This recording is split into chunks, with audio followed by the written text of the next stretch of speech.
نحمدہ و نصلی علی رسولہ الکریم اما بعد۔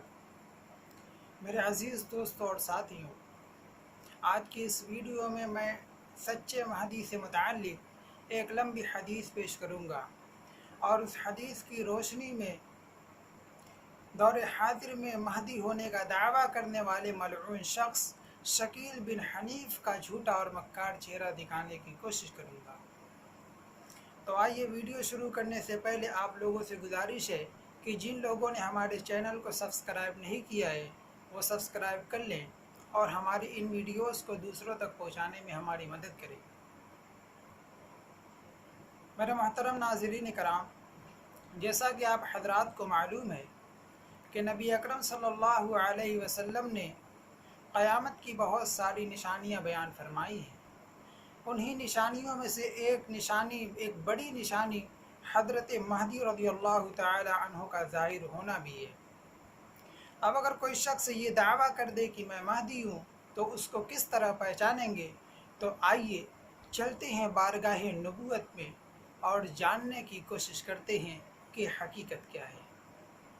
چنانچہ امی سلمہ رضی اللہ تعالی عنہ ارشاد فرماتی ہیں کہ نبی اکرم صلی اللہ علیہ وسلم نے ارشاد فرمایا کہ ایک بادشاہ کے انتقال کے وقت دوسرا بادشاہ منتخب کرنے میں اختلاف ہوگا۔ اہل مدینہ میں سے ایک شخص نکل کر کے مکہ مکرمہ بھاگ جائے گا۔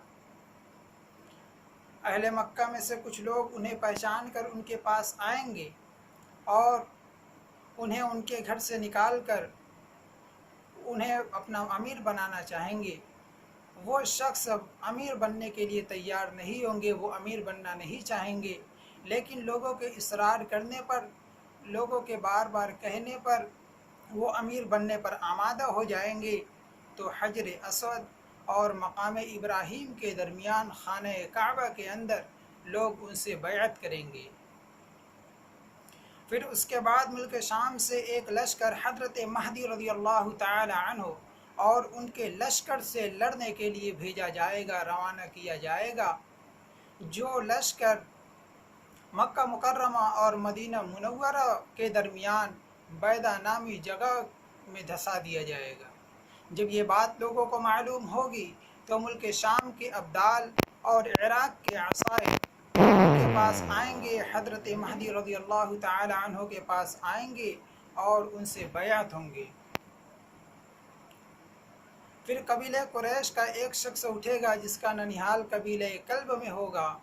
وہ حضرت مہدی اور ان کے ساتھیوں سے لڑنے کے لیے ایک لشکر روانہ کرے گا۔ حضرت مہدی اور ان کے ساتھی اس لشکر پر غالب آ جائیں گے۔ حضرت مہدی رضی اللہ تعالی عنہ نبی کریم صلی اللہ علیہ وسلم کی سنت کے مطابق اس دنیا میں عمل کریں گے۔ اسلام زمین پر اپنی گردن رکھ دے گا، یعنی اسلام پوری دنیا کے اندر پھیل جائے گا، اسلام کا غلبہ ہوگا، اسلام کا بول بالا ہوگا۔ اس کے بعد حضرت مہدی رضی اللہ تعالی عنہ 7 سال تک رہیں گے، اور ایک دوسری روایت میں مذکور ہے کہ حضرت مہدی رضی اللہ تعالی عنہ 7 سال تک حکومت کریں گے۔ پھر ان کی وفات ہوگی اور مسلمان ان کی نماز جنازہ پڑھیں گے۔ میرے عزیز دوستوں اور ناظرین کرام، اس حدیث کے اندر متعدد واقعات کی طرف اشارہ مل رہا ہے جو سچے مہدی سے متعلق ہے۔ تو اب میرا سوال اس شکیل بن حنیف اور اس کے پجاریوں سے ہے، اس کے ماننے والوں سے ہے، اس کے پیروکار سے ہے کہ کیا ایک بادشاہ کے وقت کوئی دوسرا بادشاہ منتخب کرنے میں اختلاف ہوا؟ یقیناً ایسا نہیں ہوا۔ جواب آپ کو نفی میں ملے گا۔ نمبر 2، کیا اہل مدینہ میں سے کوئی شخص مدینہ سے نکل کر کے مکہ مکرمہ بھاگا جس کو لوگوں نے پہچان کر کے حجر اسود اور مقام ابراہیم کے درمیان خانہ کعبہ کے اندر بیعت کی ہو؟ یقیناً ایسا نہیں ہے۔ جواب آپ کو نفی میں ملے گا۔ کیا ملک شام سے کوئی لشکر اس ملعون سے لڑنے کے لیے روانہ کیا گیا جو کہ زمین کے اندر دھسا دیا گیا ہو؟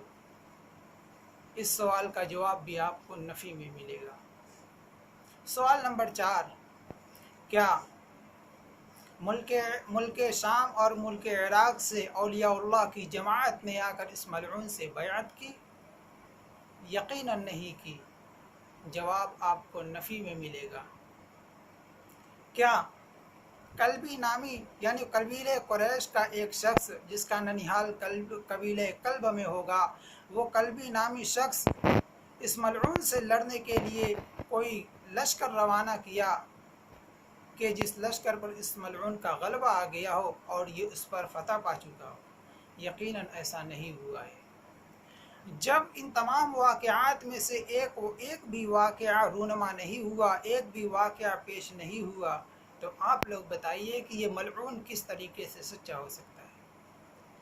اور اہم بات یہ ہے کہ نبی اکرم صلی اللہ علیہ وسلم کی اس حدیث کے اندر آخر میں یہ بیان کیا گیا ہے کہ حضرت مہدی رضی اللہ تعالی عنہ 7 سال تک حکومت کریں گے، اس کے بعد ان کی وفات ہو جائے گی۔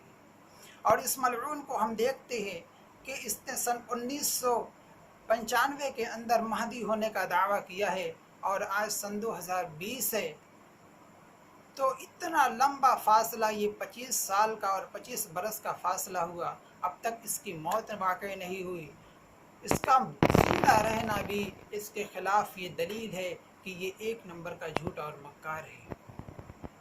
اور تیسری بات اس میں یاد کرنے کی جو سب سے اہم یہ ہے کہ حضرت اس حدیث سے معلوم ہوا کہ جو سچے مہدی ہوں گے، جو حقیقی مہدی ہوں گے، جو نبی کریم صلی اللہ علیہ وسلم کی پیشین گوئی کے مطابق مہدی ہوں گے، جو ان کی خاندان سے مہدی ہوں گے، جن کا نام محمد ابن عبداللہ ہوگا، وہ اس بات کا دعویٰ ہی نہیں کریں گے کہ میں مہدی ہوں۔